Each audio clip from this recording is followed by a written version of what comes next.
I often hear people talk about drawing as if it's a talent, something that's innate and that not everybody can do. And that's not true. Drawing is a lot like reading. Nobody in the world is born able to read right away. You have to learn it, and you have to start with letters and then move on to words, and then paragraphs and books, and move on slowly but surely. And drawing is the same thing.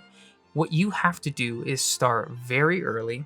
You have to realize what some of the basic fundamentals are and practice those before you can move on to, say, a chapter book, which is maybe a full illustration with color and all of the different elements. And if you're curious about this, I recommend the book Drawing on the Right Side of Your Brain by Betty Edwards to anybody who's never really picked up a pencil and wants to learn to draw, because she really goes in depth about how to activate this and how to get started and how to think about it the right way. I've taught some beginners how to start learning to draw and how to get this process going.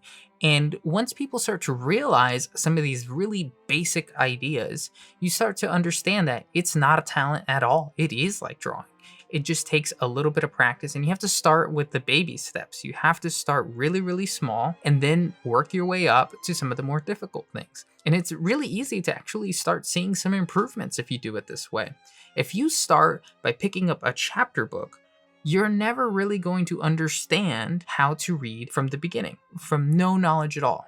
And just like there are people who aren't able to read, unfortunately, because they were never taught the right way, or they were never taught at all, there are people who cannot draw because they were never taught, because they didn't start with some of these early fundamentals.